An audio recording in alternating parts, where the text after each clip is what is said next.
Hi everyone, नमस्कार। इस video को देखने वाले सभी स्टूडेंट्स का मैं बीइंग ऑफिशियल क्लासेस में स्वागत करता हूं। अरिथमेटिक मैथ्स हम पढ़ रहे हैं परसेंटेज के। आज मैं आपको 7th क्लास प्रोवाइड करने वाला हूं, जिसमें हम लोग करने वाले mensuration based question.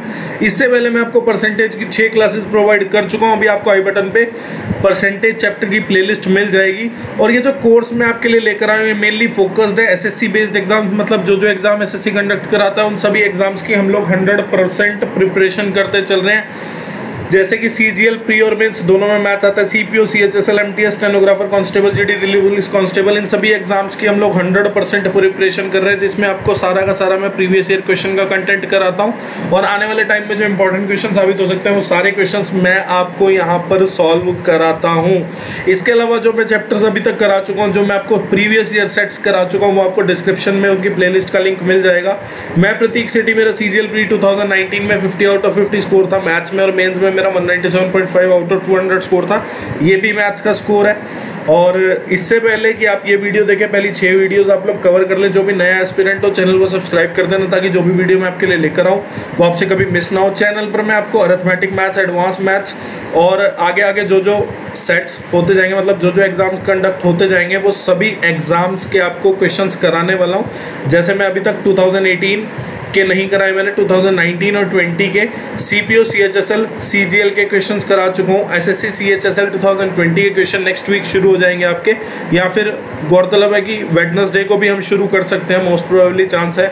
Telegram channel आप लोग ज्वाइन कर ले, ताकि जो भी मैं आप पे पढ़ाता हूँ उसके नोट्स का पीडीएफ और जो भी कमीशन की तरफ से जो भी नोटिफिकेशन, वैकेंसी वगैरह की जो भी इन्फॉर्मेशन हमें मिलती रहती है, वो सारी इन्फॉर्मेशन मैं टेलीग्राम और फेसबुक पेज पर अपलोड कर देता हूँ। तो आप लोग ज्वाइन कर ले सारी जगह। ईमेल आईडी है, व्हाट्सएप नंबर है, आप लोग कुछ भी किसी को क्वेरी हो आप लोग पूछ सकते हैं, ठीक है। तो बात कर लेते हैं कि किस कॉन्सेप्ट पे बेस्ड क्वेश्चंस अब मैं आपको कराने वाला हूँ। और इसका सिर्फ और सिर्फ एक ही कॉन्सेप्ट है, आप ध्यान रखेंगे। देखो क्या चीज़, मान लो आपको बोला जाए, क्या आपको बोला जाए कि स्क्वायर की बात हो या रेक्टेंगल की बात हो, ठीक है, या सर्कल की बात हो, ठीक है। स्क्वायर की बात हो, रेक्टेंगल की बात हो या सर्कल की बात हो, या फिर आप बोल दो कि ट्रायंगल की भी बात कह सकते हो, ठीक है। आपने यहाँ पे देखा कि स्क्वायर की सारी साइड्स इक्वल होती हैं। आपने मान लिया स्क्वायर की साइड ए। अभी मान लो कि रेक्टेंगल की साइड भी ए ही मान लो, थोड़ी देर के लिए रेक्टेंगल की भी ये मान लो कि लेंथ और ब्रेड्थ रेक्टेंगल की भी इक्वल है, और उसकी साइड आपने ए मान ली। सर्कल की सर्कमफ्रेंस अगर आपको निकालनी है तो आपको रेडियस पता होनी चाहिए। रेडियस आपकी क्या होती है, सर्कल की साइड नहीं होती, सर्कल की हमें रेडियस पता करनी होती है, जो कि आर होती है। और ट्रायंगल की भी हमें साइड पता करनी होती है, तो हम इसको एस से डिनोट कर देंगे, ठीक है। तो अभी हमको एक चीज़ यहाँ पर देखनी है, क्या, अगर मैं बात कर लूँ, यहाँ पे मैं इक्विलेटरल ट्रायंगल की बात कर रहा हूँ, ठीक है, उससे आपको ज़्यादा समझ आ जाएगा और बहुत अच्छे से समझ आ जाएगा। वैसे मैं जनरली ट्रायंगल की बात कर रहा हूँ, पर इक्विलेटरल ट्रायंगल का मैं केस आपको पकड़ के क्वेश्चन कराऊंगा, ठीक है। आपने यहाँ पे देखा, क्या आपने देखा कि स्क्वायर की साइड मैंने ए से डिनोट कर दी, रेक्टेंगल की इससे, और सर्कल की आर से, ट्रायंगल की मैंने एस से डिनोट कर दी। आप बोलोगे क्या कि अगर पूछा जाए कभी भी, क्या कि अगर, ठीक है, अगर बोला जाए आपको कि पैरामीटर बताइए कितने परसेंट इंक्रीज होगा अगर स्क्वायर की साइड या रेक्टेंगल की साइड या सर्कल की रेडियस या इक्विलेटरल ट्रायंगल की साइड अगर 10% इंक्रीज हो रही है। आपको अगर बोला जाए, क्या आपको बोला जाए कि स्क्वायर की साइड जो है ए है और स्क्वायर की साइड जो है ना वो 10% इंक्रीज करनी है, आपको बताना है कि पैरामीटर ऑफ स्क्वायर कितना इंक्रीज करेगा। आपको हमेशा ध्यान रखना है क्या कि पैरामीटर जो होता है वो डायरेक्टली प्रोपोर्शनल टू ए होता है, एरिया जो होता है वो directly proportional to a square होता है, और वॉल्यूम जो होता है वो डायरेक्टली प्रोपोर्शनल टू ए का क्यूब होता है। देखो कैसे, आपको पता है कि पैरामीटर जो स्क्वायर का होगा, पैरामीटर ऑफ स्क्वायर जो होगा वो 4a होगा, ठीक है। और अगर मैं रेक्टेंगल की बात करूं पैरामीटर की, तो आप देखोगे कि 2l+b, और अगर मैं लेंथ और ब्रेड्थ को इक्वल कर दूं तब भी आप बोलोगे कि सर ये 4a ही होगा। और अगर मैं सर्कमफ्रेंस, सर्कल का जब हम पैरामीटर की बात करते हैं, सर्कल के जब हम पैरामीटर की बात करते हैं, तो आपको पता है क्या कि उसको सर्कमफ्रेंस से डिनोट किया जाता है। आपको पता है सर्कमफ्रेंस की जो वैल्यू होती है वो कितनी होती है, सबको पता है कि सर्कमफ्रेंस की जो वैल्यू होती है वो 2 पाई आर होती है, मतलब सर्कमफ्रांस का जो फॉर्मूला होता है। तो आप यहाँ से एक और चीज़ देख सकते हैं क्या, कि यहाँ पे भी जो सर्कमफ्रांस है या पैरामीटर है सर्कल का, वो रेडियस के डायरेक्टली प्रोपोर्शनल है। तो आप देख सकते हैं कि पैरामीटर जो है ना साइड के डायरेक्टली प्रोपोर्शनल होगा, ना तो साइड के स्क्वायर के ना साइड के क्यूब के। आप हमेशा देखोगे क्या कि पैरामीटर जो होता है वो डायरेक्टली प्रोपोर्शनल टू साइड या फिर डायरेक्टली प्रोपोर्शनल टू साइड की डिग्री 1 के इक्वल होता है, ठीक है, प्रोपोर्शनल होता है, ऐसा कह सकते हैं। और अगर आप बात करो इक्विलेटरल ट्रायंगल, इसका भी अगर मैं पैरामीटर निकालूं तो आपको पता है कि अगर इक्विलेटरल ट्रायंगल है तो इसका अगर मुझे पैरामीटर निकालना है तो 3s हो जाएगा। यहाँ पे भी आप देख सकते हो कि parameter directly proportional to side हो जाएगा, ठीक है। तो आपने यहाँ पे देखा कि अगर स्क्वायर की साइड या रेक्टेंगल की साइड या सर्कल की रेडियस या इक्विलेटरल ट्रायंगल की साइड को अगर मैं 10% इंक्रीज करता हूं तो parameter of square, parameter of rectangle, circumference of circle या पैरामीटर ऑफ सर्कल या पैरामीटर ऑफ इक्विलेटरल ट्रायंगल जो है वो उतना ही इंक्रीज करेगा जितना उनकी साइड या रेडियस इंक्रीज कर रही है, ठीक है। अब मैं बात कर लूँ क्या कि एरिया की बात करते हैं। एरिया आपको पता है क्या होता है स्क्वायर का, ए स्क्वायर। अगर मैं बात करूँ रेक्टेंगल का एरिया जो होता है वो a/b होता है। अगर मैं बात करूं सर्कल का एरिया जो होता है वो क्या होता है पाई r स्क्वायर। और अगर इक्विलेटरल ट्रायंगल के एरिया की बात करूं तो आपको पता है √3/4 a स्क्वायर होता है, ठीक है। और एक चीज़ और की कहीं बोलेंगे sir half into b into H भी तो होता है, मैं बोलूँगा बिल्कुल होता है, ठीक है। देखो अब हम इसको समझना कैसे शुरू करेंगे। मैंने क्या बोला आपको, एरिया जो होता है वो डायरेक्टली प्रोपोर्शनल टू साइड का स्क्वायर होता है। या फिर आप एक चीज़ और देख सकते हैं क्या, चलो मैं बाद में बताऊँगा, ये चीज़ लिख देता हूँ साइड में, ठीक है। तो आप एक चीज अगर यहाँ पे देखें क्या, आपने देखा कि एरिया जो है ना directly proportional to a square है। इसमें भी, इसमें अगर मैं a और b, मतलब ये जो छोटा a है और छोटा b को अगर इक्वल, देखो हमें कभी किसी भी चीज की अगर डिग्री पता करनी होती है तो हमने जैसे 2 वेरिएबल हो, 3 वेरिएबल हो, 4 वेरिएबल हो, हर एक वेरिएबल को एक इक्वल वैल्यू पे पुट कर दो। मैंने यहाँ पे देखा कि a और b 2 वेरिएबल है, मैंने क्या किया, दोनों को सेम तरह पुट कर दिया। मतलब मैंने a को तो a रखा, b को भी a कर दिया। तो यहाँ से आपने देखा कि इसकी भी डिग्री 2 आ रही है, r है डिग्री 2 आ रही है। और यहाँ पे आपने देखा कि एरिया जो है डायरेक्टली प्रोपोर्शनल टू रेडियस का स्क्वायर, रेडियस भी एक साइड होती है।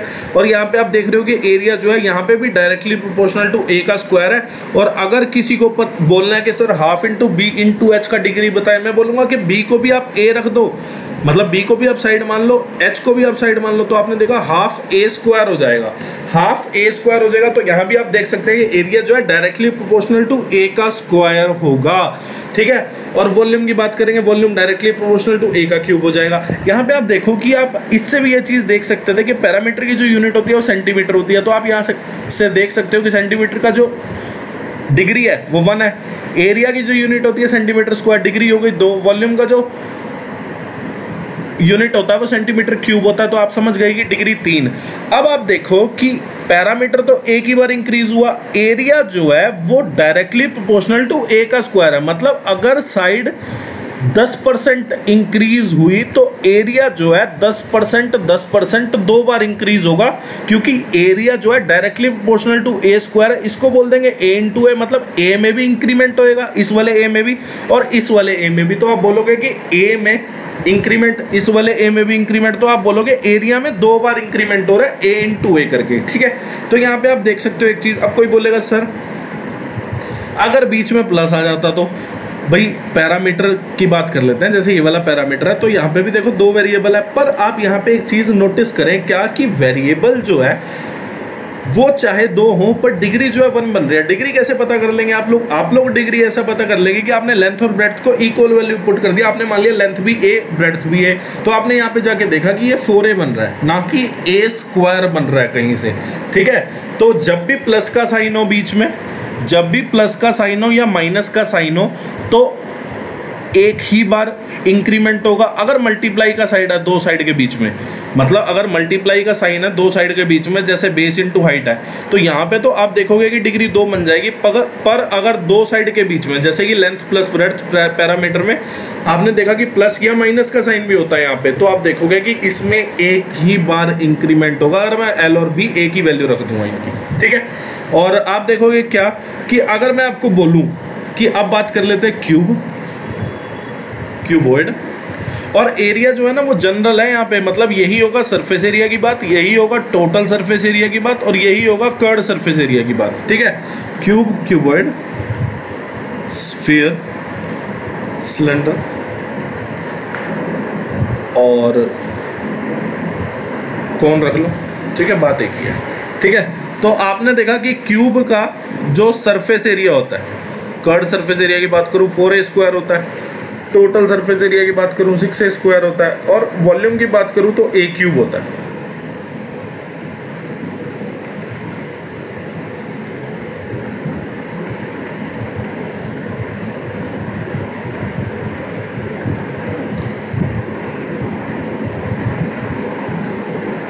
ठीक है, स्फीयर और हेमिस्फीयर बात एक ही है, ठीक है। तो आपने यहाँ पे देखा कि स्फीयर है तो वॉल्यूम जो है वो कितना हो जाएगा 4/3 πr³ और टोटल सरफेस एरिया जो है वो कितना हो जाएगा 4πr², और वॉल्यूम जो है वो कितना होता है πr²h, कर्ड सरफेस एरिया कितना होता है 2πr r+h, ये होता है total surface area. Curd surface area जो होता है वो 2πrh होता है, ठीक है। और वॉल्यूम ऑफ कोन क्या होता है 1/3 πr²h।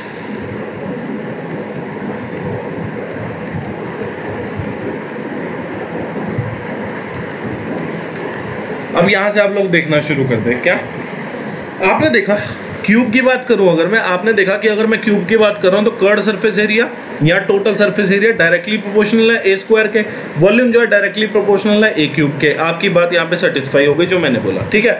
उसके बाद अगर आप क्यूबॉइड की बात करें, मैंने आपको बोला था कि h, l, b, जैसे यहाँ पे 3 वेरिएबल दिया तो तीनों वेरिएबल को आप क्या करो, a की वैल्यू पुट कर दो। मान लो h को भी h पुट कर दो, l और b को भी h पुट कर दो, तो आप देखोगे यहाँ पे 4h², h² माने साइड का स्क्वायर, तो कर्ड सरफेस एरिया यहाँ भी डायरेक्टली प्रोपोर्शनल टू साइड का स्क्वायर होगा। टोटल सरफेस एरिया में भी तीनों वेरिएबल को एक वेरिएबल पुट कर दो, मतलब एक वैल्यू लिख दो। और वॉल्यूम में भी अगर आप लेंथ को लेंथ, ब्रेड्थ को भी लेंथ, हाइट को भी लेंथ लिखोगे तो आप देखोगे वॉल्यूम जो है डायरेक्टली प्रोपोर्शनल टू यहाँ भी साइड का क्यूब हो जाएगा।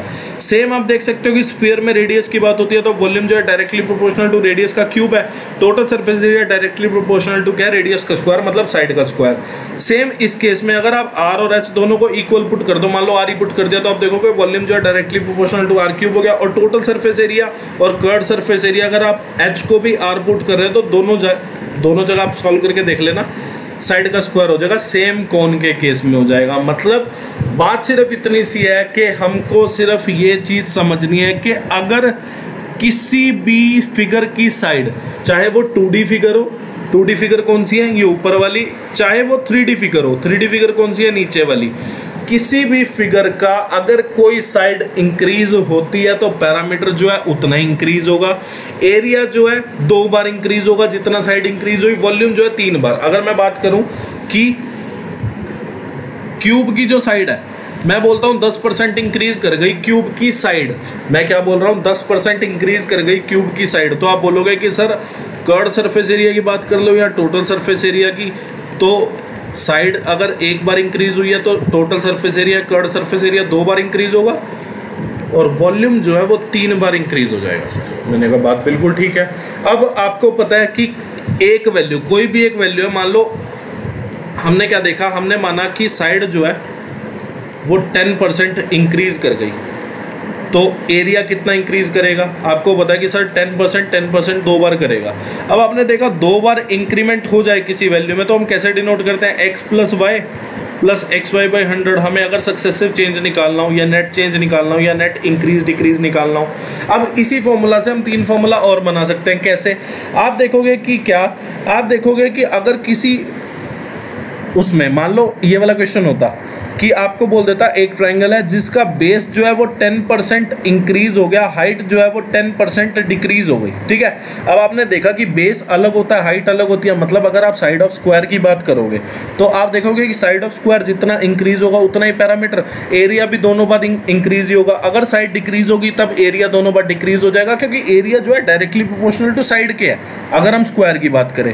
पर अगर हम लेंथ और ब्रेड्थ की बात करें, मतलब अगर मैं जैसे एरिया ऑफ रेक्टेंगल की बात करता हूँ, लेंथ इंटू ब्रेथ, तो यहाँ पे आप कह सकते हैं कि लेंथ को आप सेपरेटली इंक्रीज भी कर सकते हैं, डिक्रीज भी कर सकते हैं, और उस हिसाब से आप ब्रेथ भी इंक्रीज या डिक्रीज, मतलब ऐसा भी हो सकता है कि लेंथ इंक्रीज हुई ब्रेथ डिक्रीज हो जाए, ऐसा भी हो सकता है कि लेंथ डिक्रीज हो ब्रेथ इंक्रीज हो जाए, ऐसा भी हो सकता है कि लेंथ भी इंक्रीज ब्रेथ भी इंक्रीज, ऐसा भी हो सकता है कि लेंथ भी डिक्रीज ब्रेथ भी डिक्रीज। ठीक है, तो यहाँ पे आप देख सकते हैं कि फॉर्मूला क्या बनता है। आपको मैंने बताया कि किसी वैल्यू में, अगर किसी वैल्यू में आप दो बार इंक्रीमेंट करते हैं तो फॉर्मूला बनता है x plus y plus x y by 100। अगर एक बार इंक्रीमेंट और एक बार डिक्रीमेंट हो जाए, मतलब लेंथ इंक्रीज ब्रेथ डिक्रीज, तो आप देखोगे कि आप ये जो y है इसको डिक्रीज कर दो, डिक्रीज करोगे तो नेगेटिव साइन y के साथ लगाना पड़ेगा, मतलब b के साथ, और ऐसे ही आपको y की जगह माइनस b यहाँ भी पुट करना पड़ेगा, x की जगह l, y की जगह माइनस b, तो यहाँ पे भी फॉर्मूला बन गया। और अगर आप बोलो कि लेंथ भी डिक्रीज हो ब्रेथ भी डिक्रीज हो, और फिर यहाँ पे माइनस माइनस प्लस हो जाएगा, LB बाई 100 हो जाएगा। ठीक है, और अगर मैं बात करूं क्या, अगर मैं बात कर लेता हूं एक और formula I have to put here,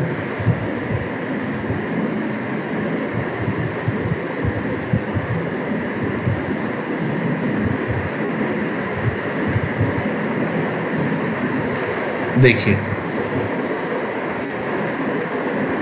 अगर आप बात करें क्या कि सर साइड ऑफ क्यूब जो है वो 10% इंक्रीज हो गई, वॉल्यूम में चेंज बताओ क्या होता है। ठीक है, और उससे पहले मैं आपको ये बताना चाहूँगा क्या कि लेंथ अगर क्यूबॉइड की 10% इंक्रीज हो जाए, ब्रेड्थ भी 10% इंक्रीज हो जाए, ब्रेड्थ 20 कर दो, और हाइट 30% इंक्रीज हो जाए। ठीक है, या फिर ऐसा बोल सकते हैं हम क्या कि अगर हम किसी वैल्यू में 3 बार चेंज करते हैं, अगर हम किसी वैल्यू में 3 बार, 2 बार का फॉर्मूला हमें पता है कि अगर 2 बार हमने चेंज किया तो मतलब अगर 2 बार हम इंक्रीमेंट कर रहे हैं किसी वैल्यू में तो हमारे पास ये फॉर्मूला है। अगर हम 3 बार इंक्रीमेंट करते हैं किसी वैल्यू में तो हमारे पास फॉर्मूला क्या होता है, x plus y plus z, x y plus y z plus z x by 100, ठीक है, प्लस एक्स वाई जेड, यहाँ पे क्या हो जाएगा आपका 10,000। ठीक है, तो आपने देखा कि वॉल्यूम जो है वो डायरेक्टली प्रोपोर्शनल टू साइड का क्यूब होगी। अगर हम क्यूबॉइड की उसकी अगर हम साइड ऑफ क्यूब को अगर इंक्रीज करते हैं तो आपको पता है वॉल्यूम ऑफ क्यूब क्या होता है, साइड का क्यूब। तो यहाँ पे आप देख सकते हो कि जितना साइड इंक्रीज करेगी उतना ही वॉल्यूम जो है, मतलब जितना साइड इंक्रीज करेगी, आप देखो साइड की वैल्यू हमने सॉरी पहले मैं आपको क्यूबॉइड का बता दूं। ठीक है, तो आप देख सकते हो यहाँ पे L, यहाँ पे B, यहाँ पे H, मतलब लेंथ में 10% इंक्रीमेंट हुआ, ब्रेथ में 20%, हाइट में 30%, तो आप यहाँ पे डिनोट भी कर सकते हो।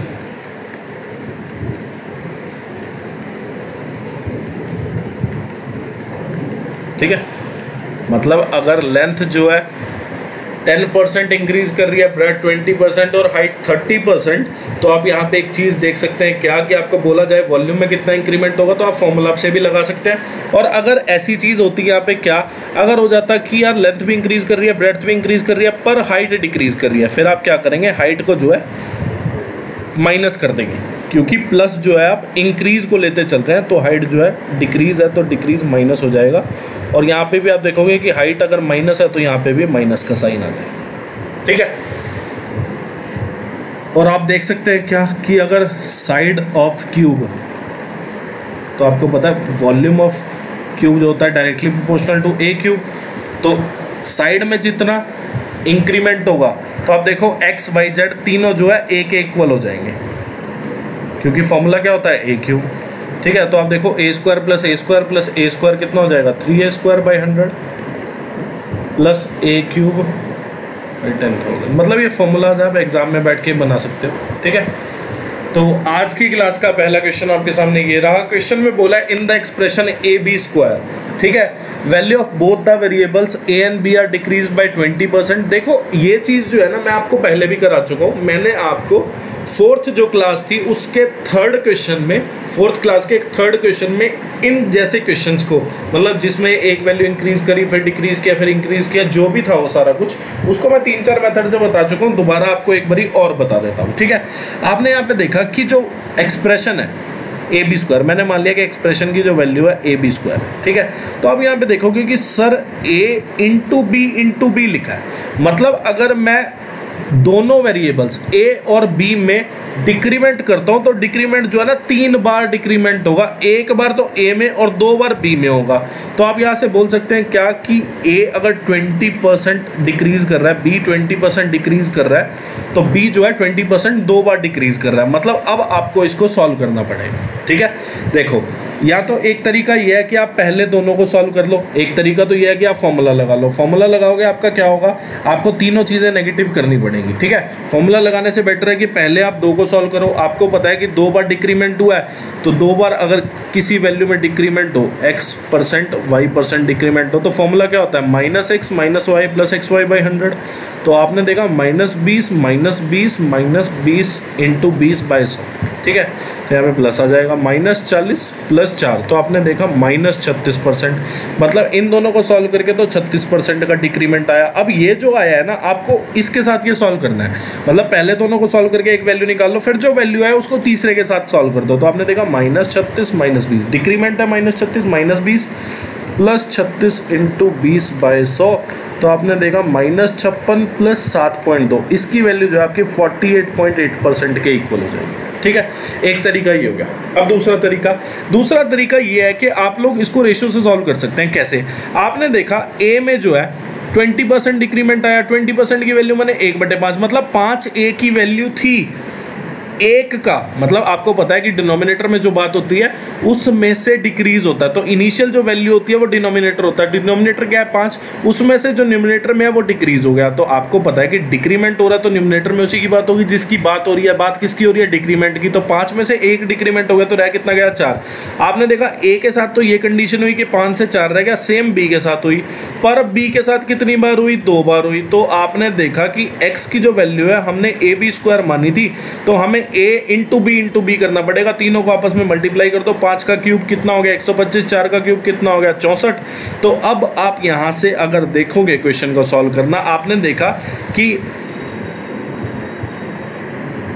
ये इनिशियल का रेशियो है, फाइनल का रेशियो, मतलब एक्सप्रेशन की इनिशियल वैल्यू 125 थी, फाइनल वैल्यू कितनी हो गई 64।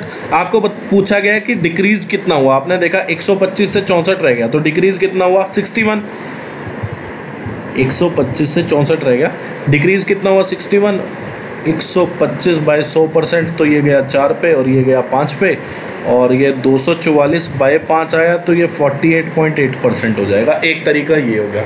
ठीक है, अब तीसरा तरीका देख लो। आप लोग वैल्यू क्या मान सकते थे 100, आप लोग वैल्यू मान सकते हैं कि ये जो एक्सप्रेशन है एक्स, इसकी वैल्यू जो है 100 है। फिर आपने देखा एक बार तो ए में डिक्रीमेंट हुआ और 2 बार बी में, तो आपने देखा ए में डिक्रीमेंट कर दो पहले। आपने देखा वैल्यू जो 20% डिक्रीज हो गई, 100% खुद की वैल्यू 20% डिक्रीज हो गई, तो वैल्यू कितनी रहेगी 80%। ठीक है, सेम बी के साथ हुआ और सेम फिर सी के साथ हुआ। ठीक है, आपने देखा ए में डिक्रीमेंट करके वैल्यू इतनी रह गई, फिर एक बार बी में डिक्रीमेंट किया, फिर 2 बार बी में डिक्रीमेंट किया। आपने यहाँ पे देखा कि इसको सॉल्व करने पे आपका आ रहा है कितना, आपको सॉल्व करने में 512/10 51.2। तो आपने देखा 100 मैंने वैल्यू मानी थी, रह कितनी गई 51.2, तो कम कितनी हो गई 48.8। कितने पे 100 पे × 100। तो आप इसको ऐसे भी सॉल्व कर सकते थे, 48.8% यहाँ से भी आता। ठीक है, तो काफ़ी सारे तरीके हैं और आगे आगे तरीके मैं आपको बताता जाऊंगा। ठीक है, कि हमको लगाने कैसे हैं क्वेश्चंस में। क्वेश्चन बोला each side of rectangle is increased by 10%। अब मैंने बताया था क्या कि ईच साइड मतलब लेंथ और ब्रेड्थ दोनों जो है वो 10% इंक्रीज हो गई। एक चीज़ और बतानी रह गई, देखो अगर आपको बोल दे क्या, जैसे मैं इसकी बात करता हूँ, किसकी, रेक्टेंगल की अगर मैं बात करता हूँ, अगर मैं रेक्टेंगल की बात करता हूँ तभी आपके ज़्यादा चीज़ समझ आएगी। अगर मैं रेक्टेंगल की बात करता हूँ, आपको बोल दिया क्या लेंथ जो है 10% डिक्रीज हो रही है, सॉरी इंक्रीज हो रही है। ये इंक्रीज का साइन है अपवर्ड वाला और डिक्रीज का साइन यहाँ पे लिख दिया। क्वेश्चन में बोला है लेंथ जो है वो 10% इंक्रीज हो रही है, ब्रेड्थ जो है वो 5% डिक्रीज हो रही है। आपको बताना है पैरामीटर में चेंज क्या आएगा। ध्यान रखना, आप इस वाली वैल्यू से कभी भी पैरामीटर में चेंज नहीं निकाल सकते, क्योंकि आपको लेंथ और ब्रेड्थ दोनों में इंक्रीमेंट डिक्रीमेंट करके दे दिया। आपको अगर उसको पैरामीटर पूछना है तो उसको एक ही साइड, क्योंकि साइड के प्रोपोर्शनल होता है, तो एक ही साइड का उसको इंक्रीमेंट या डिक्रीमेंट बताना होगा। एरिया में 2 साइड का बता सकता है, मतलब ऐसा नहीं हो सकता कि लेंथ ब्रेड्थ और हाइट में इंक्रीमेंट डिक्रीमेंट करके आपको ये नहीं बोल सकता लेटरल सरफेस एरिया या कर्ड सरफेस एरिया भी जिसे बोलते हैं, या टोटल सरफेस एरिया का हमें इंक्रीमेंट डिक्रीमेंट बताए, क्योंकि इससे अगर आप लेंथ भी, ब्रेड्थ भी, हाइट भी तीनों करेंगे तो lateral surface area, curd surface area, total surface area की हर वैल्यू पे अलग वैल्यू आएगी, जो कि not possible, infinite value possible नहीं है, एक ही वैल्यू से आपको आंसर देना होता है। ठीक है, ध्यान रखेंगे इस चीज़ का।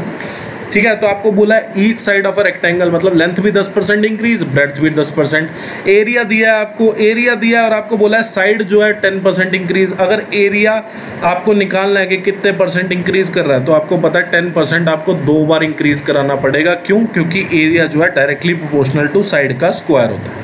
ठीक है, तो आपने देखा ईच साइड मतलब हर साइड जो है रेक्टेंगल की 10% इंक्रीज हो रही है, तो आपने देखा 10% का 2 बार इंक्रीमेंट आएगा अगर आपको एरिया निकालना है तो। ठीक है, तो आपको पता है x + y + xy/100, तो आपने देखा 21 आ जाएगा आपका आंसर। ठीक है, रेशो से भी हो जाएगा, 100 मान के भी हो जाएगा, कुछ ही करते रहो, होता रहेगा। ठीक है, अब ये वाला क्वेश्चन है, क्वेश्चन बोला लेंथ जो है इंक्रीज बाय इतना परसेंट, ब्रेड्थ जो है डिक्रीज बाय इतना परसेंट, आपको बताना है परसेंटेज चेंज इन एरिया। पहली बात तो हमें पता चले 15 से ही 5/7 की क्या वैल्यू होगी। आपने देखा 15 से 105 और 5 110 बाय 7%, परसेंट हटाऊंगा तो बटे 100 लगेगा, तो आपने देखा 11/70। ब्रेड्थ जो है 37.5%, तो आपको पता है 37.5% की वैल्यू कितनी होती है 3/8, क्योंकि 12.5% की वैल्यू होती है 1/8 और 12.5% का ये 3 गुना है, तो आप बोल सकते हो कि 3/8 वैल्यू हो जाएगी। आपको बोला है क्या लेंथ जो है, अब इस क्वेश्चन को आप सक्सेसिव से ना करें, मतलब x - y - xy/100 से ना करें, क्वेश्चन सॉल्व करना थोड़ा मुश्किल हो जाएगा। आप इसको रेशो से सॉल्व करें, ना आप इसको 100 मान के करें। ठीक है, आप इसको रेशो से करें, रेशो से आसानी से हो जाएगा। क्वेश्चन में बोला है लेंथ जो है इंक्रीज कर गई इतनी। आपने देखा क्या कि डिनोमिनेटर में तो जो इनिशियल वैल्यू होगी वो होगी, तो मतलब इनिशियल वैल्यू 70 थी और 11 से इंक्रीज कर गई लेंथ, मतलब 70 में 11 का इंक्रीमेंट किया, तो आपने देखा लेंथ कितनी हो गई 81। तो ये इनिशियल वैल्यू, ये फाइनल वैल्यू। ठीक है, और ब्रेड्थ देख लेते हैं, ब्रेड्थ जो है डिक्रीज हो गई, तो आपने देखा 37.5% की वैल्यू कितनी हो गई 3/8, मतलब 8 जो थी वैल्यू थी। डिनोमिनेटर में क्या होता है जिसकी बात हो रही है, मतलब ब्रेड्थ जो थी 8 थी और न्यूमिनेटर में वो बात हो रही होती है जो क्वेश्चन में आपको दिया डिक्रीज हुआ है, तो मतलब 8 में 3 डिक्रीमेंट हुआ है, तो आपने देखा 8 से 3 डिक्रीमेंट हो गया, तो मतलब रह कितना गया 5। आपने देखा 5 जो है इसको 14 में काट देगा। ठीक है, और 14 8 है कितना हो गया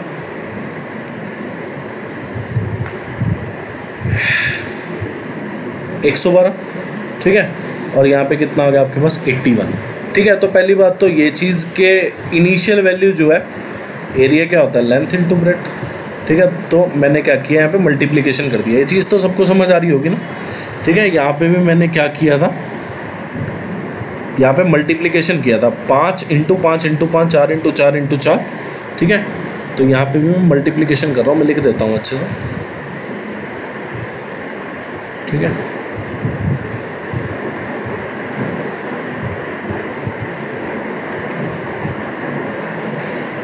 चौदह × 8 81 × 14 की जगह 70 ही लिख लो अगर थोड़ा कंफ्यूजन है किसी को। ठीक है, तो यहाँ पे 14 पे गया, तो ये कितना हो गया 112 रेशो 81। तो आपने देखा इनिशियल वैल्यू जो थी एरिया की 112 थी, फाइनल कितनी रह गई 81। तो आप देखोगे डिक्रीमेंट आ रहा है, डिक्रीमेंट कितने का 31 का, किस पे आ रहा है इनिशियल वैल्यू कितनी थी।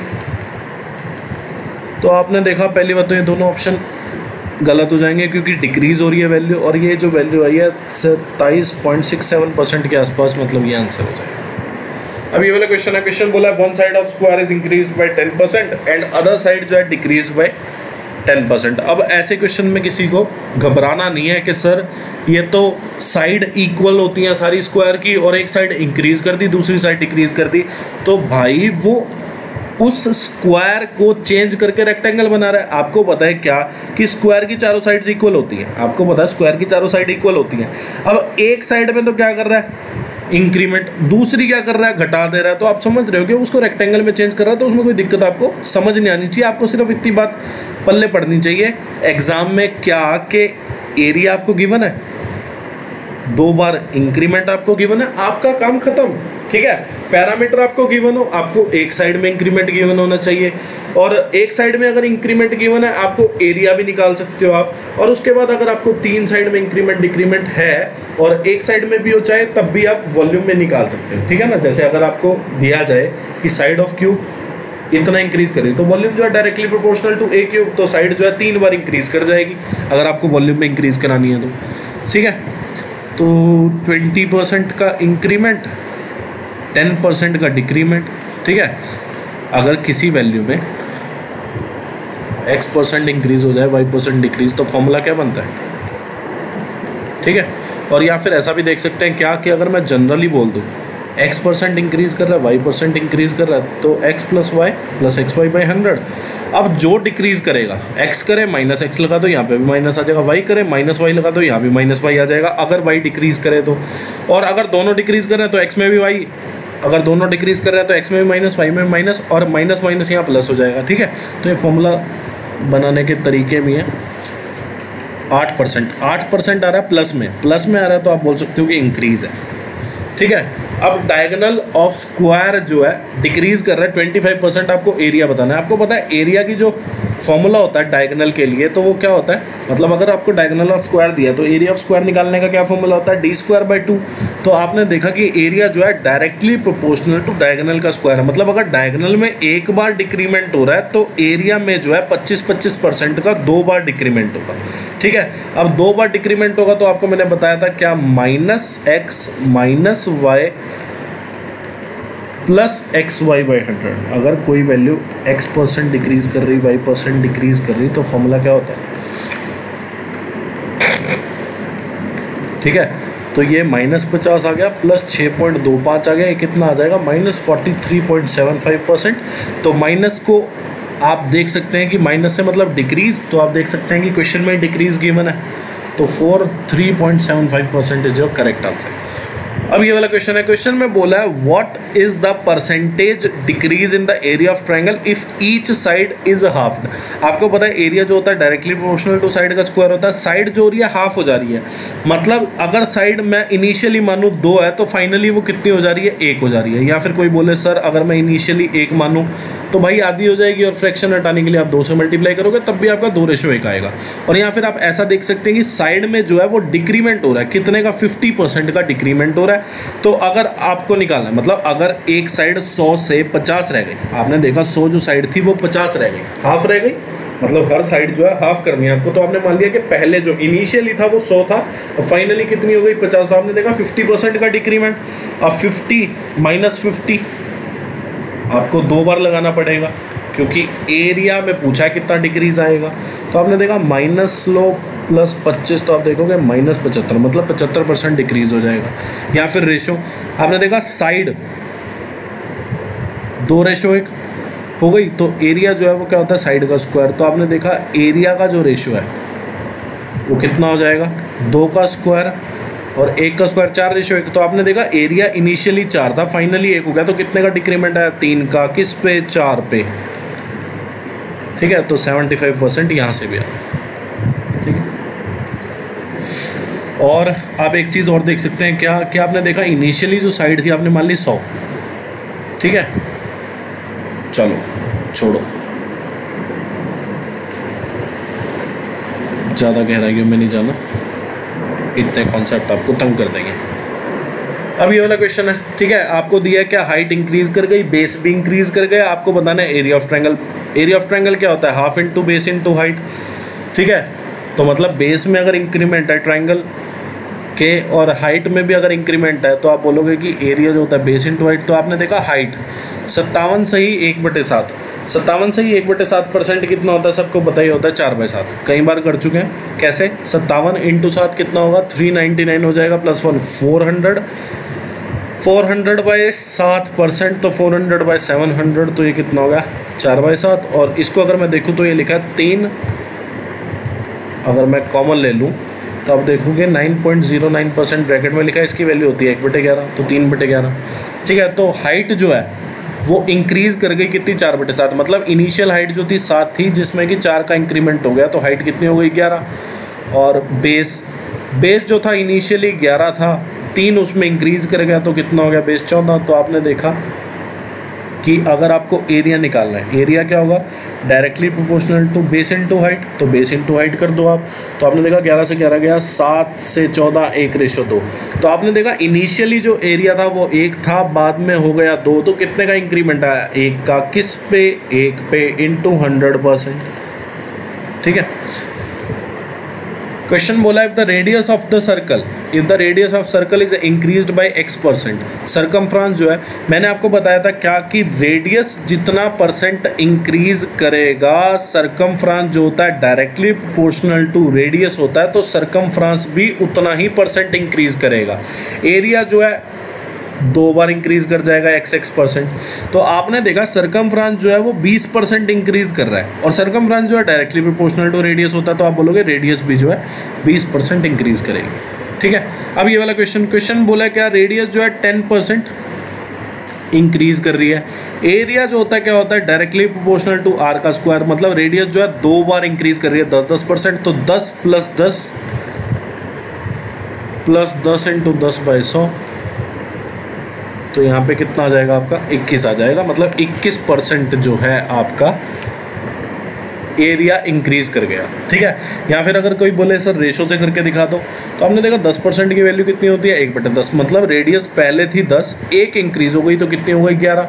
अब रेडियस की इनिशियल और फाइनल की रेशो कितनी है, 10:11। तो आप बोलोगे कि सर एरिया की जो वो होगी, मतलब एरिया की जो रेशो होगी, आपको पता है एरिया जो है डायरेक्टली प्रोपोर्शनल टू आर का स्क्वायर होता है, तो आप बोल सकते हो कि 10 का स्क्वायर और 11 का स्क्वायर। तो आपने देखा एरिया का जो रेशो आएगा इनिशियल और फाइनल का वो कितना आ जाएगा, 100:121। तो आपने देखा इनिशियल वैल्यू 100, फाइनल 121, इंक्रीमेंट कितने का हो गया, 21 का, किस पे, 100 पे, 21%। ठीक है। काफ़ी सारे तरीके निकालने के। अब ये वाला क्वेश्चन है, पिछले 2 मतलब 8th और 9th क्वेश्चन को जोड़ के 10th क्वेश्चन बना। ठीक है।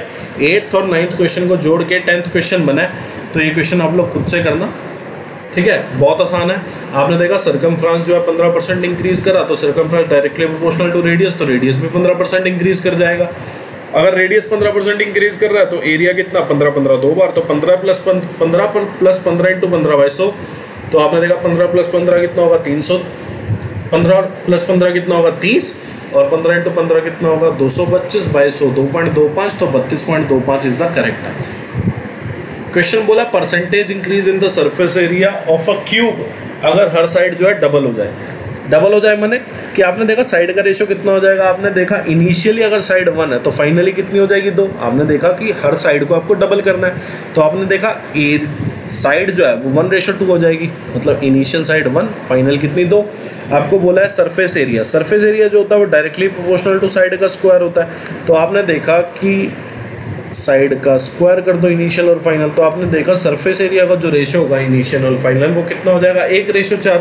तो आपने देखा इनिशियली जो था सरफेस एरिया का रेशो 1 था, फाइनली हो गया 4, तो रेशो में कितना इंक्रीमेंट आ गया, 3, किस पे, 1 पे इंटू 100%। तो आपने देखा कि सरफेस एरिया जो क्यूब होगा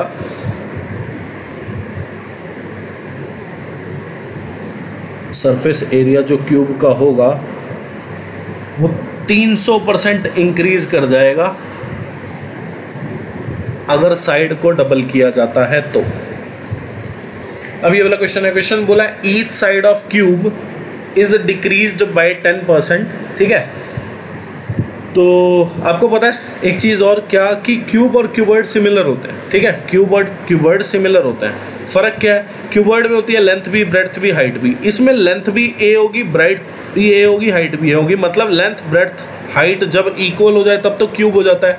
अगर वो तीनों डिफरेंट रहे या उनमें से कोई 2 भी डिफरेंट रहे तब भी जाके वो क्यूबॉइड ही रहता है। अगर तीनों इक्वल हो जाए तो क्यूब बन जाता है। ठीक है। तो आपने देखा अगर साइड जो है क्यूब की 10% इंक्रीज कर रही है तो आपने देखा वॉल्यूम जो है कितनी बार इंक्रीज कर जाएगा, 10% 3 बार। ठीक है।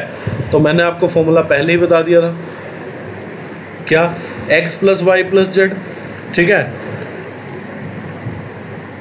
xy + yz + zx/100। ठीक है। अब मतलब ये आप सारी चीज़ों से कर सकते हो, बट मैं फॉर्मूला से करा रहा हूँ। ऐसा भी हो सकता है कि आप पहले दोनों को सॉल्व कर लो, अब जो वैल्यू आए उसको फिर इसके साथ सॉल्व कर लो। आपको पता है इन दोनों को सॉल्व करके 21 आएगा। इन दो फिर 21 को जब 10 के साथ सॉल्व करोगे, 21 + 10 + 21 × 10/100, तो आपने देखा 31 + 2.1 जो कि कितना हो जाएगा 33.1%। यहाँ से भी हो जाएगा। अब इस फॉर्मूला से करना हो तो फॉर्मूला से भी कर लो। सारी चीज़ें पता होनी चाहिए, कुछ नहीं पता कब क्या अच्छा लग जाए। ठीक है,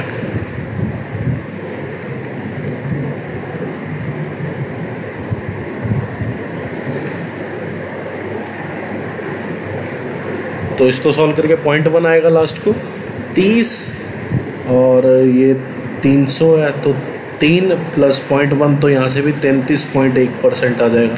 रेशो से करना हो रेशो से कर लेना। आपने देखा 10% इंक्रीज कर गई क्या साइड, तो आपने देखा 10% की वैल्यू कितनी होती है 1/10, मतलब साइड में जो इंक्रीमेंट आया वो कितना, साइड पहले थी 10, 1 का इंक्रीमेंट तो कितना हो गया फाइनली साइड का रेशो 11, इनिशियल जो था 10 था। तो आपने देखा वॉल्यूम जो होता है A³ होता है, मतलब 10 का क्यूब + 11 का क्यूब, तो आपने देखा 1331, मतलब इनिशियल वैल्यू जो है वॉल्यूम की इतनी थी, फाइनल इतना, तो इंक्रीमेंट कितने का आया 331। मतलब बहुत तरीके हैं, फैसला आपको करना है कि आपने कौन से तरीके से पढ़ना है। तरीके बहुत हैं क्वेश्चन सॉल्व करने के। ठीक है, अब ये वाला क्वेश्चन है, क्वेश्चन बोला है length of cuboid increased by इतना, ब्रेड्थ इंक्रीज्ड बाय इतना, हाइट जो है डिक्रीज कर रही है। ठीक है, तो आप फॉर्मूला से करना चाहो फॉर्मूला से कर सकते हो, मतलब ये वाला जो फॉर्मूला है इससे करना चाहो इससे कर सकते हो, नहीं तो रेशो से करते हैं। चलो ये वाला आपने देखा लेंथ जो है 10% इंक्रीज कर गई, तो 10% की वैल्यू कितनी होती है 1/10। 20% जो है ब्रेड्थ इंक्रीज कर रही, मतलब 1/5। हाइट जो है वो 30% डिक्रीज कर गई, 30% कितना होता है 3/10। तो आपने देखा लेंथ जो है पहले थी 10, 1 का इंक्रीमेंट आ गया तो कितनी हो गई 11। ब्रेड्थ पहले थी 5, 1 का इंक्रीमेंट आया तो कितनी हो गई 6। हाइट जो है पहले थी 10, 3 डिक्रीज हो गई हाइट, तो रह कितनी गई हाइट 7 रह गई। ठीक है, तो अब वॉल्यूम जो है वो क्या होगा, लेंथ × ब्रेड्थ × हाइट, तीनों को मल्टीप्लाई कर दो। आपने देखा ये गया 3 पे और ये गया 5 पे, 250 तो यहाँ से आ रहा है, और 21 को अगर मैं 11 से करूँगा तो 231 आ जाएगा। ठीक है, तो पहले था वॉल्यूम इतना, अब हो गया वॉल्यूम इतना। आपको बताना है कि परसेंटेज चेंज, कितना परसेंटेज चेंज आया। पहली बात तो डिक्रीज़ हो रहा है, तो नो चेंज और इंक्रीज़ वाला ऑप्शन तो गलत। तो आपने देखा कि 19 जो है डिक्रीज़ हो गई 250 पे। ठीक है, तो आपने देखा 50 पे 2 पे जाएगा और ये 5 पे, तो 38/5, 38/5 कितना होगा 7.6%।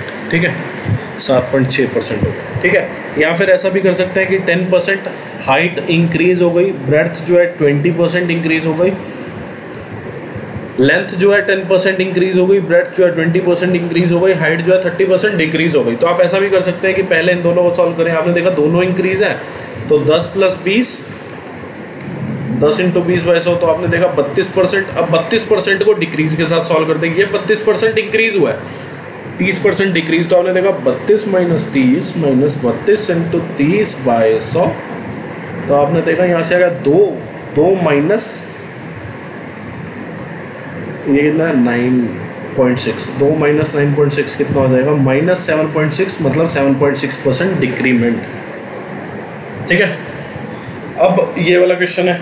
क्वेश्चन में बोला height of cylinder is increase by 15%, radius of the base is decreased bye, आपको कर्ड सरफेस एरिया। पहली बात तो आपको पता है कर्ड सरफेस एरिया क्या होता है सिलेंडर का 2πRh। ठीक है, मतलब रेडियस अगर डिक्रीज कर रही है, हाइट अगर इंक्रीज कर रही है, तो एक बार डिक्रीमेंट एक बार इंक्रीमेंट लगा दो। वॉल्यूम क्या होता है πr²h। अब आपको देखना है कि यहाँ पे रेडियस जो है 2 बार मल्टीप्लाई और हाइट 1 बार, मतलब रेडियस का डिक्रीमेंट 2 बार होने वाला है, क्योंकि आपको वॉल्यूम में अगर डिक्रीमेंट पता करना है तो रेडियस 2 बार डिक्रीमेंट करनी पड़ेगी और हाइट जो है 1 बार इंक्रीज करना पड़ेगा। ठीक है, तो कर लो। आपने देखा हाइट जो है वो 15% इंक्रीज कर रही है, रेडियस जो है वो 10% डिक्रीज कर रही है। हाँ ठीक है, तो पहले तो कर्ड सरफेस एरिया में डिक्रीमेंट कर्ड सरफेस एरिया में चेंज निकाल लो। ठीक है, परसेंटेज चेंज आप कर्ड सरफेस एरिया में निकाल लो। तो आपने देखा curved surface area is directly proportional to radius into height, मतलब रेडियस और हाइट में जो इंक्रीमेंट डिक्रीमेंट होगा उसी में चेंज पता लग जाएगा आपको। तो आपने देखा एक बार इंक्रीज एक बार डिक्रीज, तो 15 माइनस 10,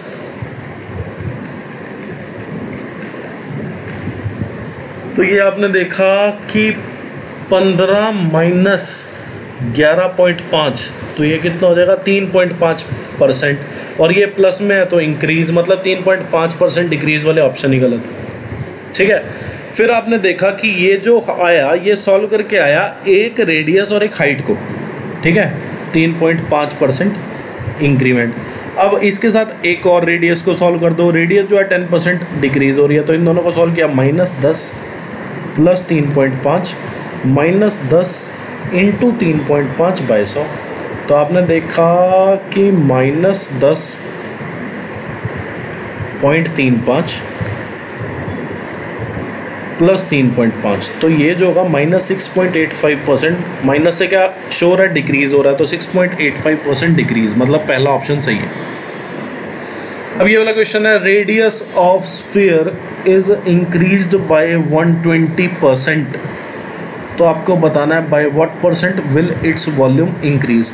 अब इस वाले केस में ना फॉर्मूला कामयाब है। ठीक है, आपको अगर रेडियस में इंक्रीमेंट दिया है इतना, तो इस वाले में ना फॉर्मूला कामयाब है, बहुत बढ़िया, क्योंकि आपको पता है तीनों जो वैल्यू है ना वो सेम है, मतलब रेडियस जो है इंक्रीज हुआ है। अब वॉल्यूम जो है डायरेक्टली प्रोपोर्शनल टू रेडियस का क्यूब होता है, मतलब वॉल्यूम जो है वो 3 बार 120% इंक्रीमेंट हो जाएगा।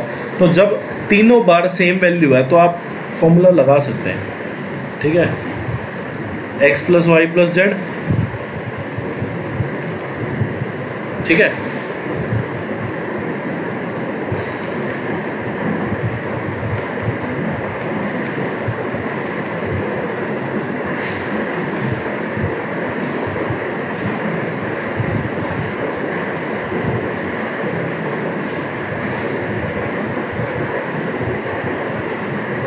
क्योंकि वॉल्यूम का इंक्रीमेंट में अगर फॉर्मूला आप देखें तो फॉर्मूला होता क्या है, यही होता है ना। ठीक है, और अगर आप एक्स वाई जेड तीनों को इक्वल पुट कर दो, ठीक है, तो फॉर्मूला क्या रह जाता है, 3x plus 3x square by 100 plus x cube by 10,000। ठीक है, तो आपने देखा 360, और यहाँ से अगर आप देखो तो 2 0 तो हर एक में से कॉमन आ रही है, तो 112 जा 144 इंटू 3, और यहाँ पे 1728 बाई 10 है, तो 172.8 आ जाएगा। तो 144 दिया कितना होता है, ये होता है 432 के करीब। ठीक है, तो 360 प्लस 432 प्लस 172.8, ये कितना हो गया, 964.8% हो जाएगा। तो ये करेक्ट आंसर है। ठीक है, रेशो से करना चाहो रेशो से कर लेना, या फिर पहले दो को सॉल्व करके फिर जो वैल्यू आए उसको इससे सॉल्व कर लेना, बहुत सारे तरीके हैं, हर तरीका है। ठीक है, अब ये वाला क्वेश्चन है, आपने देखा वॉल्यूम जो है स्फीयर की इंक्रीज हो गई, इतनी इंक्रीज हो रही है, मतलब वॉल्यूम ऑफ स्फीयर में जो इंक्रीमेंट दिया है वो 72.8% दिया है। ठीक है, तो आपने देखा कि 72.8% का मतलब क्या हुआ कि 72.8 बाई 100, मतलब वॉल्यूम जो थी इनिशियली तो थी 100, जिसमें 72.8 का इंक्रीमेंट हो गया, और अब हो गई कितनी, 172.8। और अगर मैं बोलूँ कि सर पॉइंट हटा दो, तो आप बोलोगे कि 0 लगा देते हैं सर यहाँ पे। ठीक है, तो वॉल्यूम में जो है वो इनिशियल और फाइनल वैल्यू का जो रेशो है वो कितना है, 1000 रेशो 1728। ठीक है, अब आपको पता है वॉल्यूम जो है, अगर मैं स्फीयर की बात करूं तो स्फीयर का फॉर्मूला होता है volume equal to 4/3 pi r cube. तो आप बोलोगे वॉल्यूम जो है directly proportional to r cube, तो रेडियस जो होगा वो डायरेक्टली प्रोपोर्शनल टू वॉल्यूम का इनवर्सली क्यूब रूट, मतलब रेडियस जो है वॉल्यूम का क्यूब रूट हो जाएगा, मतलब रेडियस जो है प्रोपोर्शनल टू किसके हो जाएगा, वॉल्यूम का क्यूब रूट। तो आपने देखा रेडियस अगर वॉल्यूम के क्यूब रूट के प्रोपोर्शनल है, तो आपको अगर रेडियस का रेशो पता करना है तो वॉल्यूम के रेशो का क्यूब रूट कर दो। ठीक है, तो आपने देखा 1000 का क्यूब रूट कितना आएगा, 10, 1728 का क्यूब रूट कितना आएगा, 12। तो मतलब रेडियस जो है वो इनिशियल और फाइनल जो है वो 5:6 हो गई, मतलब रेडियस का जो रेशो आ गया इनिशियल और फाइनल रेडियस का रेशो कितना हो गया 5:6। अब आपको पता है टोटल सरफेस एरिया जो होता है वो रेडियस के स्क्वायर के प्रोपोर्शनल होता है, क्योंकि टोटल सरफेस एरिया का फॉर्मूला क्या होता है 4/4πr²। तो आपने देखा टोटल सरफेस एरिया जो होगा, अगर रेडियस के स्क्वायर के प्रोपोर्शनल है टोटल सरफेस एरिया, तो टोटल सरफेस एरिया का रेशो भी रेडियस की रेशो का स्क्वायर हो जाएगा। तो आपने देखा कि इनिशियली जो था टोटल सरफेस एरिया का रेशो 25 था और फाइनली कितना हो गया 36। तो आपको बोला परसेंटेज चेंज बताओ, आपने देखा 25 से 36 हो गया, तो इंक्रीमेंट कितने का हुआ? आपने देखा कि भैया 11 का इंक्रीमेंट हुआ। किस पे? 25 पे।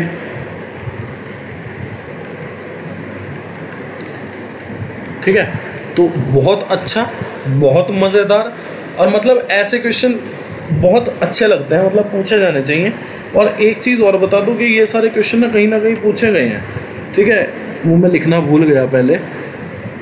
ये वाला क्वेश्चन जो है ये आपसे पूछा गया CDS 19 में। ठीक है, इससे हौसला बना रहता है स्टूडेंट का कि जो हम पढ़ रहे हैं क्या वो सही पढ़ रहे हैं। ठीक है, ये क्वेश्चन आपसे पूछा गया CDS 17 में।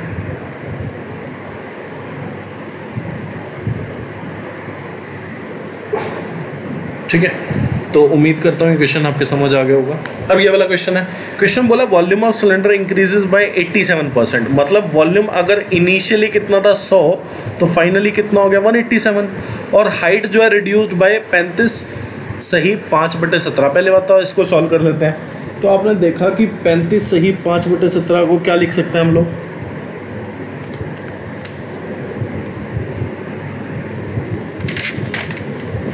पैंतीस 17 का कितना होगा 17×5 = 85 और 51, तो 595 में 5 जोड़ोगे तो 600/17%। और अगर मैं परसेंट हटाऊँ तो 2 0 लग जाएंगे नीचे।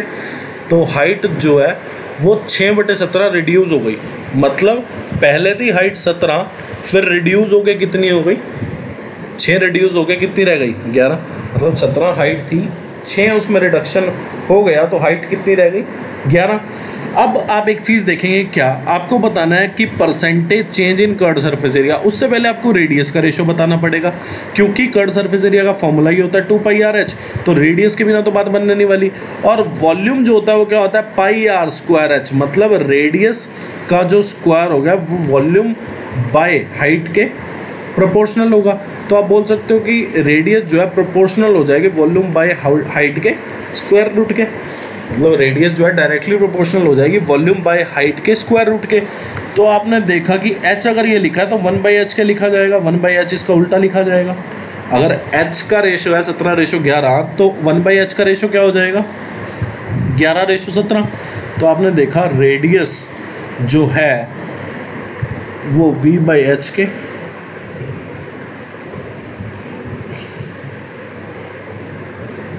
ठीक है। तो आपने देखा v × 1/h को मल्टीप्लाई कर दो, ठीक है।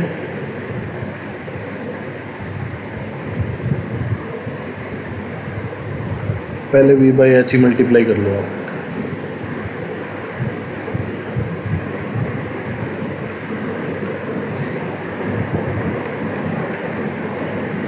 ठीक है।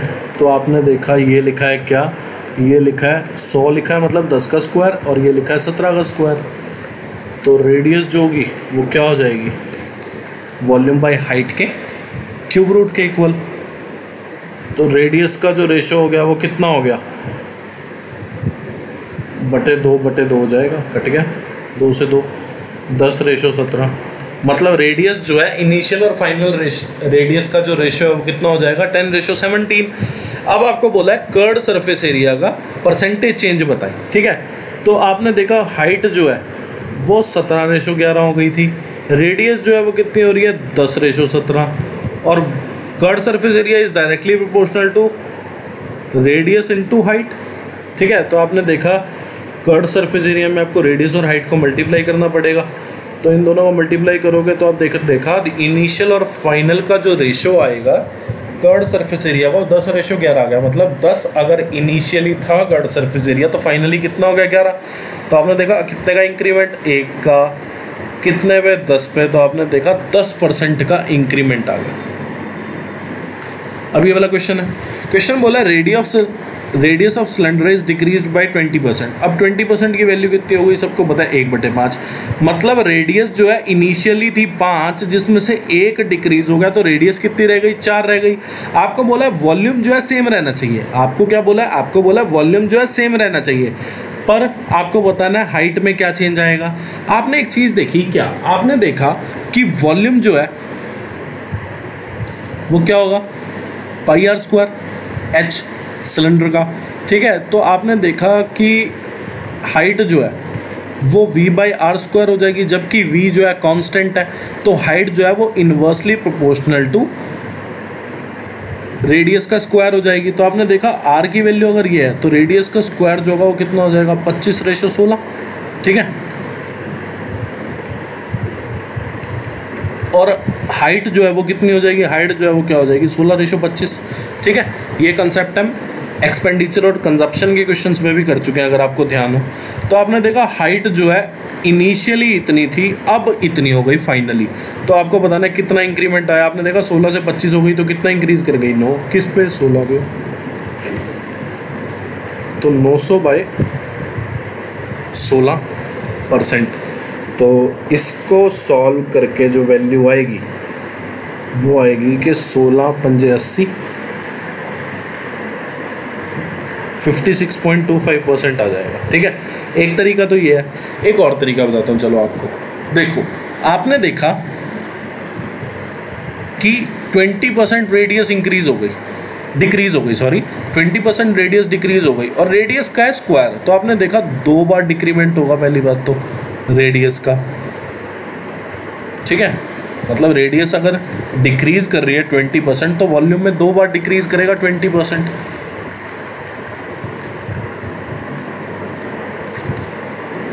ठीक है। तो आपने देखा -40 + 4 कितना हो जाएगा, -36%, ठीक है। फिर आपने देखा वॉल्यूम में जो इंक्रीमेंट आएगा ना, वो रेडियस का स्क्वायर प्लस हाइट का स्क्वायर होगा, ठीक है। रेडियस का स्क्वायर इंटू हाइट के स्क्वायर के प्रोपोर्शनल होगा। Sorry again I am repeating that, volume जो है डायरेक्टली प्रोपोर्शनल टू क्या होगा, रेडियस का स्क्वायर इंटू हाइट होगा, ठीक है। मतलब रेडियस में 2 बार इंक्रीमेंट, तो आपने देखा कि रेडियस में 2 बार चेंज होगा और हाइट में 1 बार। रेडियस में 2 बार चेंज हो चुका है, कितना, -20%, -20%, तो आपने देखा -36%। हाइट का h लिख लो, -36 × h/100, ठीक है। और वॉल्यूम जो है कांस्टेंट रहने वाला है, जितना पहले था उतना बाद में, मतलब वॉल्यूम में कोई चेंज नहीं, 0%। तो यहाँ पे देखा, यहाँ पे 36 आ गया, h - 36 h/100। तो आप बोल सकते हो कि ये कितना हो गया, ये हो गया 9 और ये हो गया 25, ठीक है। तो 16h/25 की जो वैल्यू है वो 36 के इक्वल हो गई। तो आपने देखा h जो है 36 × 25/16, तो ये कितना हो जाएगा, 36 × 25 कितना होगा, 25 750, 900/16 हो जाएगा। यही आ रहा दोबारा, 56.25%। ऐसे भी कर सकते हैं, ठीक है।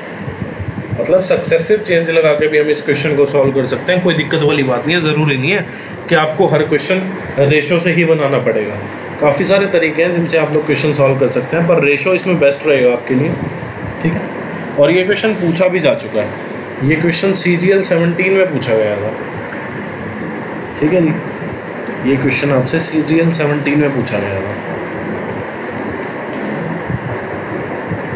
अब ये वाला क्वेश्चन है, लेंथ जो है इंक्रीज कर रही है, ब्रेड्थ डिक्रीज कर रही है, वॉल्यूम को सेम रहना है, हाइट में चेंज बताओ। आपने देखा 44.44%, ये कितना हो जाएगा, आपने देखा ये हो गया 4 को अगर मैं बाहर निकालूं तो ये 4 का मल्टीपल है 11.11, इसकी वैल्यू होती है 1/9, तो ये कितना हो गया 4/9। मतलब लेंथ जो है पहले थी 9, जिसमें 4 का इंक्रीमेंट हो गया, और लेंथ हो कितनी गई, 9 + 4 13। ब्रेड्थ जो है वो डिक्रीज़ हो रही है, डिक्रीज़ कितनी, आपने देखा 23 सही 1/13, इसकी जो वैल्यू होती है वो होती है 3/13। कैसे निकाला, 23 × 13 किया, 299 + 1 300, 300/13% = 300/1300, कट गया 0 से 0, तो 3/13।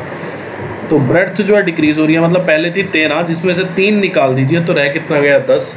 अब आपको बताना है हाइट में क्या चेंज होगा अगर वॉल्यूम जो है कांस्टेंट रहने वाला है। आपको पता है वॉल्यूम जो होता है वो length into breadth into height होता है, ठीक है।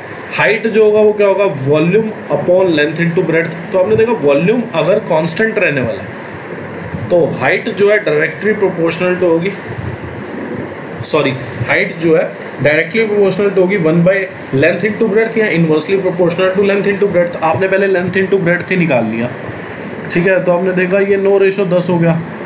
अब आपको हाइट में चेंज बताना है, तो हाइट क्या होगा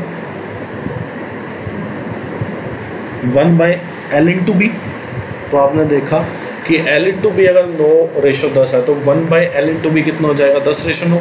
अब ये डिक्रीज़ हो रहा है तो ये दोनों ऑप्शन इंक्रीज़ वाले तो गलत। तो हाइट जो है पहले इनिशियली थी 10, अब रह गई 9, तो कितने का डिक्रीमेंट हुआ, 1 का, किस पे 10 पे। तो हमने देखा 10% डिक्रीज कर गई हाइट। अब ये वाला क्वेश्चन है, क्वेश्चन बहुत मज़ेदार है, ठीक है। देखो क्वेश्चन में आपको बोला गया क्या कि इनिशियल लेंथ दे दी आपको रेक्टेंगुलर बॉक्स की, आपको बोला गया बॉक्स को दोबारा बनाया गया जिसमें कि लेंथ जो है इंक्रीज कर दी 30%, ब्रेड्थ जो है रिड्यूस कर दी 20%। आपने देखा 30% की वैल्यू 3/10, मतलब लेंथ थी पहले 10 जिसमें 3 इंक्रीज कर दिया तो लेंथ कितनी हो गई 13। ब्रेड्थ जो है रिड्यूस कर दी 20% मैंने 1/5, मतलब ब्रेड्थ थी पहले 5, 1 रिड्यूस करके ब्रेड्थ रह कितनी गई 4। तो आपने यहाँ पे देखा कि एरिया क्या होता है, एरिया जो होता है वो लेंथ इंटू ब्रेड्थ होता है। तो आपने देखा इनिशियल और फाइनल का अगर मैं एरिया का रेशो देखूँ तो आप बोलोगे कि सर इनिशियल का रेशो 25 आ जाएगा और फाइनल का रेशो 36 आ जाएगा, मतलब एरिया जो था पहले था 25 अब हो गया एरिया कितना 26। आपको बोले area is increased by 100 centimetre square, find the new area of the box, ठीक है। तो आपको बोला न्यू एरिया या final area of the box बोला है। आपने देखा कि रेशो के हिसाब से कितने का इंक्रीमेंट हुआ, एक क्वेश्चन में बोला है कि एरिया जो है वो 100 सेंटीमीटर स्क्वायर इंक्रीज कर गया, रेशो के हिसाब से कितना इंक्रीज किया एरिया, 1 25 से 26 हो गया। और आपको बोला है new area of the box, तो न्यू एरिया या फाइनल एरिया कितना आ गया 26, 26 की वैल्यू निकाल लो 2600 सेंटीमीटर स्क्वायर आ जाएगा, ठीक है। और कोई कहे सर परसेंटेज से कैसे होगा, अगर मैं सक्सेसिव वाला लगाऊं तो मैं बोलूँगा भाई सक्सेसिव आपने देखा एक बार इंक्रीमेंट एक बार डिक्रीमेंट, तो आपने क्या किया 30 - 20 - 30 × 20/100, तो आपने देखा 30 - 20 कितना 10 और ये कितना हो गया 600/100 कितना 6, तो आपने देखा 4%, मतलब एरिया जो है वो 4% पॉजिटिव में आ रहा है, मतलब एरिया 4% इंक्रीज कर गया। आपने देखा एरिया 4% इंक्रीज कर गया और एरिया यूनिट मतलब वैल्यू में कितना इंक्रीज किया, परसेंटेज में तो एरिया ने कितना इंक्रीज किया 4%, और वैल्यू कितनी इंक्रीज हो गई एरिया की 100 सेंटीमीटर स्क्वायर, तो आपने देखा 1% की वैल्यू कितनी आ जाएगी 25 सेंटीमीटर स्क्वायर 100%। अब 100% जो वैल्यू आई है वो क्या है आपका एरिया जो रेक्टेंगुलर बॉक्स का हुआ करता था, ठीक है। 4% इंक्रीमेंट की वैल्यू 100% की वैल्यू निकाल लोगे आपका एरिया ऑफ बॉक्स आ जाएगा। अब कोई बोले कि ये एरिया कौन सा है, मैं बताऊंगा कि ये एरिया जो वो वाला एरिया है जो इनिशियली एरिया था, ठीक है। बॉक्स को रीमेड करने के बाद जो एरिया आता उसकी वैल्यू निकालने के लिए आपको क्या करना पड़ता है 1% की वैल्यू निकाल के आपको 104% की वैल्यू निकालनी पड़ती, क्योंकि 4% का इंक्रीमेंट भी तो हुआ, 100% खुद की वैल्यू 4% का इंक्रीमेंट, तो 2600 सेंटीमीटर स्क्वायर। या फिर कोई बोले कि सर और कोई तरीका, मैं बोलूँगा कि 100% की वैल्यू निकाल लो, आपके पास इनिशियल एरिया आ गया। आपको पता है इनिशियल एरिया में 100 सेंटीमीटर स्क्वायर एरिया ऐड हुआ है, इंक्रीज हुआ है, तो आप 2500 में 100 ऐड करके भी 2600 बना सकते थे, कोई दिक्कत नहीं है, काफ़ी सारे तरीके हैं। अब ये वाला क्वेश्चन है, क्वेश्चन में बोला है height of right circular cone is decreased bye इतना, तो आपने देखा कि ये क्या लिखा है 6.25% होता है 1/16, ये सबको पता होगा। या फिर आपने देखा कि 6 चौक 24 और 1 25/400 कितना होता है 1/16, तो हाइट जो है वो 1/16 डिक्रीज कर गई, मतलब पहले थी हाइट 16 जिसमें से 1 का डिक्रीमेंट हो गया, तो हाइट रह कितनी गई 15। वॉल्यूम जो है डिक्रीजेस बाय 40%, 40% माने 2/5, तो आपने देखा वॉल्यूम जो है पहले था 5 जिसमें से 2 डिक्रीज हो गया, तो वॉल्यूम रह कितना गया 3 रह गया, ठीक है। या फिर आप बोल दो कि वॉल्यूम जो था इनिशियली 100 था, 40% डिक्रीज हो गया, मतलब 60% वैल्यू रहेगी, तो आपने देखा कि पहले अगर 100 था तो बाद में कितना 60 हो गया, यहाँ से भी 5:3 आ जाता। बहुत सारे तरीके हैं निकालने के, ठीक है। अब आप देखो कि वॉल्यूम ऑफ कोन क्या होता है 1/3, पाई आर स्क्वायर एच। 1/3 आपको पता है कांस्टेंट है, 1/3 पाई जो है कांस्टेंट है, आपको इसको कंसीडर नहीं करना। आपने देखा रेडियस का स्क्वायर जो है वो वॉल्यूम बाय हाइट हो जाएगा, ठीक है। तो आप h की वैल्यू पता है तो 1/h की वैल्यू आप निकाल सकते हो, कितनी आ जाएगी, उल्टा कर दो 15:16। तो आपने देखा कि अगर मैं v इंटू 1/h यानी कि v/h अगर निकालना है मेरे को तो मुझे मल्टीप्लाई करना पड़ेगा। आपने देखा ये कितना आ गया 25:16, ठीक है। और रेडियस जो है इसका स्क्वायर रूट हो जाएगी। तो आपने देखा रेडियस का जो रेशो है वो 5:4 हो जाएगा। मतलब इनिशियल और फाइनल रेडियस का जो रेशो है वो 5:4 हो जाएगा। आपको बोला है रेडियस जो है रिड्यूस्ड टू 20 सेंटीमीटर, मतलब हाइट को डिक्रीज कर दिया इतना और रेडियस को रिड्यूस करके 20 सेंटीमीटर बना दिया। मतलब आपने देखा कि रेडियस को रिड्यूस करके रेशो के हिसाब से 4 बनाया, रेडियस को रिड्यूस करके रेशो के हिसाब से 4 बनाया, पर क्वेश्चन में बोला कि रेडियस को रिड्यूस करके 20 सेंटीमीटर बनाया। तो 4 की वैल्यू 20 सेंटीमीटर, 1 की वैल्यू 5 सेंटीमीटर। आपको बोला है find the radius of the new cone. एक सेकेंड, इसमें कुछ गड़बड़ हुई है।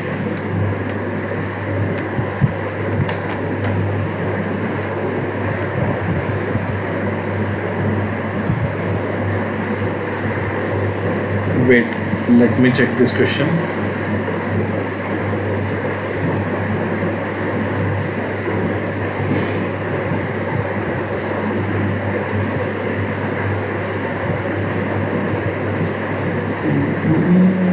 Radius is reduced to 20 centimeter. Find the radius of. यहाँ पे ऐसा करना, find the initial radius of cone कर लेना, find the initial radius of the cone कर लेना, ठीक है।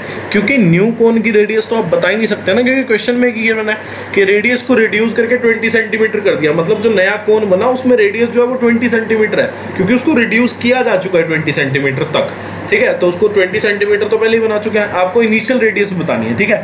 तो आप इनिशियल रेडियस बता देंगे, find the initial radius of the cone.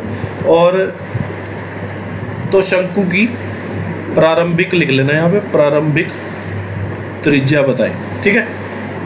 तो आपने देखा 1 की वैल्यू 5 सेंटीमीटर, इनिशियल वैल्यू बतानी है रेडियस की, तो 5 की वैल्यू कितनी हो जाएगी 25 सेंटीमीटर। मतलब इनिशियल जो रेडियस थी वो कितनी थी 25 सेंटीमीटर। अब ये लास्ट क्वेश्चन, ये क्वेश्चन आपसे CHSL 18 में पूछा गया है और बहुत आसान, बहुत मतलब इतना आसान क्वेश्चन है ना पूछो मत, ठीक है। बहुत आसान क्वेश्चन है, नाम बड़े और दर्शन छोटे वाला काम है इसका, इससे ज़्यादा इसका कोई काम नहीं है क्वेश्चन का। बहुत इजी, और मैं ये बोलूँगा कि ईजीएस्ट क्वेश्चन है इस वीडियो का, ठीक है। बस आपको समझ आनी चाहिए चीज़ है क्या, ठीक है। क्वेश्चन में बोला है क्या, क्वेश्चन बोला है rectangular portion of an airport runway, मतलब एक रनवे है ऐसा, ठीक है, रनवे है और यहाँ से प्लेन उड़ने वाला है, यहाँ से प्लेन उड़ जाएगा, इसका एक रेक्टेंगुलर पोर्शन मान लीजिए इतना पोर्शन हो, ठीक है। was getting repaired for which an estimate was made on a basis of a rate, ठीक है। तो उसको रिपेयर किया जाना था और उसके लिए एक एस्टिमेट बनाया गया कि ₹R पर स्क्वायर यूनिट खर्चा आने वाला है, ठीक है। But while doing the work, the length of the portion got increased by 10% and breadth by 8%. तो काम करते हुए क्या हुआ कि लेंथ जो है वो 10% बढ़ा दी, ब्रेड्थ जो है वो 8% बढ़ा दी। और इसके साथ साथ क्या किया कि रिपेयरिंग का जो खर्चा था ना, पहले जो रिपेयरिंग का खर्चा था वो कितना था ₹R पर स्क्वायर यूनिट, अब जो है रिपेयरिंग का खर्चा भी बढ़ा दिया, कितना 15%। आपको बोला है कि overall percentage increase in cost of repair. पहली बात तो आपको ये चीज़ समझ आनी चाहिए क्या कि कॉस्ट ऑफ रिपेयर होगा कितना, ठीक है। कॉस्ट ऑफ रिपेयर जो होगा वो कितना होगा, आपको पता है कॉस्ट ऑफ रिपेयर जो है वो कितना होगा, एरिया ऑफ रेक्टेंगुलर पोर्शन, ठीक है, area of rectangular portion into cost of the repair work पर स्क्वायर यूनिट, ठीक है। मतलब जो कॉस्ट आएगी रिपेयर की, कॉस्ट आएगी रिपेयर की। मैं मानता हूँ क्या, मैं आपको एक बात बोलता हूँ कि एक प्लेग्राउंड है, मैं आपको बोलता हूँ एक प्लेग्राउंड है जिसका जो एरिया है 100 सेंटीमीटर स्क्वायर है, मुझे इसको रिपेयर करना है, ठीक है। रिपेयर का खर्चा ये है कि 10 रुपीज़ पर सेंटीमीटर स्क्वायर। तो आपको पता है क्या कि रिपेयर का खर्चा कितना आ जाएगा। आपने देखा कि जितना एरिया होगा एक तो उतना, उसको अगर मैं मल्टीप्लाई कर दूंगा पर स्क्वायर यूनिट के कॉस्ट ऑफ रिपेयर से, तो आपको पता चल जाएगा कि अगर 1 सेंटीमीटर की कॉस्ट 10 रुपये पड़ रही है रिपेयर करने की, 1 सेंटीमीटर की कॉस्ट अगर 10 रुपये पड़ रही है रिपेयर करने की, तो 100 सेंटीमीटर स्क्वायर का जो रेक्टेंगुलर फील्ड है या रेक्टेंगुलर पोर्शन है, तो उसको कॉस्ट मतलब उसको रिपेयर करने की कॉस्ट कितनी पड़ेगी। आपने देखा कि 100 × 10 कितना 1000 पड़ेगी। तो उसी पे आधारित आप एग्जाम में बैठ के भी ये फॉर्मूला बना सकते थे, ठीक है। अब आपने एक चीज़ यहाँ पे और नोटिस करनी है, क्या आपने यहाँ पे नोटिस करना है कि यार कॉस्ट ऑफ रिपेयर जो है वो क्या है, area of rectangular portion into cost of repair work पर स्क्वायर यूनिट। तो आपने देखा एरिया ऑफ रेक्टेंगुलर पोर्शन क्या होगा, लेंथ इनटू ब्रेड्थ, और यहाँ पे कॉस्ट ऑफ रिपेयर जो है आप उसको सी से डिनोट कर दो। आपने देखा कि लेंथ जो है वो 10% इंक्रीज कर गई, ठीक है, ब्रेड्थ जो है वो 8% इंक्रीज कर गई, और कॉस्ट जो है वो 15% इंक्रीज कर गई।